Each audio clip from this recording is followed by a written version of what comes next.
Hello guys, today we are going to study viscosity. Viscosity क्या होता है ना कि एक्चुअली जब हम फ्लूइड को फ्लो करा रहे हैं तो हमने देखा होगा कि अगर ऑयल को जैसे नीचे डुला रहे हैं, मतलब पानी पानी के साथ डुला रहे हैं, दोनों पे सेम फोर्स लगा रहे हैं, तो क्या होगा, पानी ज़्यादा दूर तक जाएगा और क्या नाम है, और ऑयल है वो कम दूर तक जाएगा। इसका कारण क्या है? हमने डेफिनेशन पढ़ा है कि fluid is substance that has ability to flow under the action of shear force continuous deformation. कि हम फोर्स लगा रहे हैं तो फ्लूइड कंटिन्यूअस डिफॉर्मेशन करेगा, सॉलिड में नहीं करेगा। तो जब कंटिन्यूअस डिफॉर्मेशन करेगा तो फिर रुक कैसे रहा है? इसको तो बहते रहना चाहिए। तो इसमें क्या है ना, यही रेसिस्टेंस, फ्लूइड के मॉलिक्यूल के बीच में यही रेसिस्टेंस आता है जिसके वजह से हमारा फ्लूइड कंटिन्यूअस डिफॉर्मेशन होने के बाद कुछ टाइम के बाद रुक जाता है। ठीक है ना। अब कहानी आता है कि विस्कोसिटी में हम ये समझते हैं कि विस्कोसिटी हमारा फ्लूइड के लिए है और फ्लूइड हमारा लिक्विड होगा या गैस होगा। तो लिक्विड में फ्लूइड विस्कोसिटी है, उसका कारण है जो मॉलिक्यूल्स है जो आपस में देखिए, मॉलिक्यूल के बीच में इंटरमॉलिक्यूल फोर्स ऑफ अट्रैक्शन रहता है और इंटरमॉलिक्यूल फोर्स ऑफ अट्रैक्शन क्या करता है, रेसिस्ट करता है फ्लो को। एक मॉलिक्यूल आगे जाना चाहेगा तो दूसरे को रोकेगा। तो एक तो कारण है इंटरमॉलिक्यूल फोर्स ऑफ अट्रैक्शन। फिर सेम, अब फ्लूइड तो एक ही है ना, मतलब वाटर है तो वाटर का ही मॉलिक्यूल है, तो कोहेजन भी होगा, क्योंकि दो मॉलिक्यूल के बीच में सेम इंटरमॉलिक्यूल फोर्स ऑफ अट्रैक्शन को हम लोग कोहेजन कहते हैं। बॉन्ड की वजह से भी होता है। तो लिक्विड में यही तीनों कारण है। आप समझते हैं कि गैस में क्या कारण है विस्कोसिटी का? गैस में विस्कोसिटी का कारण है जो हम बेसिकली क्या होता है ना, गैस में मॉलिक्यूल्स जो रहते हैं वो रैंडम मोशन करते रहते हैं।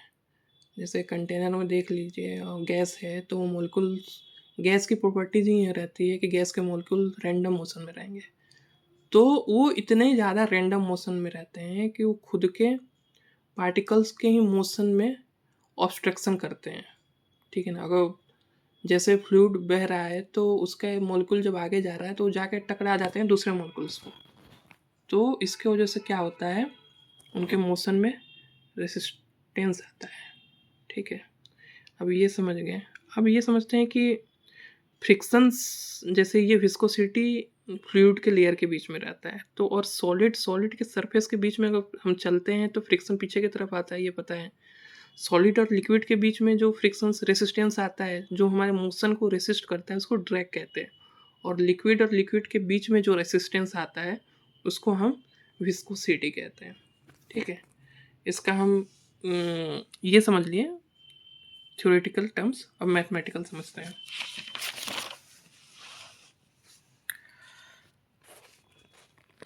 अब जैसे ये है, ये मॉलिक्यूल्स है, ठीक है, इस पर शेयर फोर्स लगा, तो ये मॉलिक्यूल्स पे शेयर फोर्स लगा, मॉलिक्यूल्स ने अपना पोजीशन चेंज किया। और इसका क्या होता है ना कि एक प्रॉपर्टीज होता है नो स्लिप कंडीशन। मॉलिक्यूल्स अगर फिक्स प्लेट के साथ रहेगा तो यहाँ पर नो स्लिप कंडीशन रहता है, ये मॉलिक्यूल आगे ही नहीं बढ़ेगा। अब ये मॉलिक्यूल जब अब शेयर फोर्स लगा है तो अब ये मॉलिक्यूल आगे जाना चाहेगा तो ये मॉलिक्यूल बोलेगा कि नहीं भाई, नहीं जाना है। तो ये इस वजह से रेसिस्टेंस आता है, मेन रीज़न यही है। ठीक है, अब इसका जो फॉर्मूला आता है, ये आता है tau equal to mu d u by d y. ठीक है, हम अप्लाई कर रहे हैं शियर स्ट्रेस। डिफॉर्मेशन क्या होता है, जैसे सॉलिड में हम पढ़ते हैं ना, stress is directly proportional to strain. तो स्ट्रेन क्या होता है, हमारा डिफॉर्मेशन होता है। स्ट्रेस जो हम फोर्स की वजह से इंटरनल रेसिस्टेंस आता है।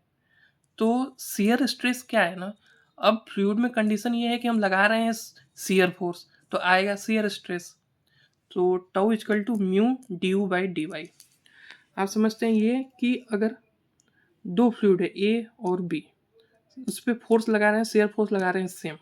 एक फ्लूइड का डिफॉर्मेशन ज़्यादा है, ठीक है, ये डी थीटा ज़्यादा है। एक फ्लूइड का डिफॉर्मेशन कम है, ठीक है ना। तो जिसका डिफॉर्मेशन कम है उसमें रेसिस्टेंस ज़्यादा होगा तो विस्कोसिटी हाई रहेगा। इसमें मोशन ज़्यादा आसानी से हो रहा है तो बोलेंगे कि इसमें विस्कोसिटी कम है। ठीक है, यही है विस्कोसिटी। मेन इसका फॉर्मूला है tau equal to mu d u by d y. Thank you.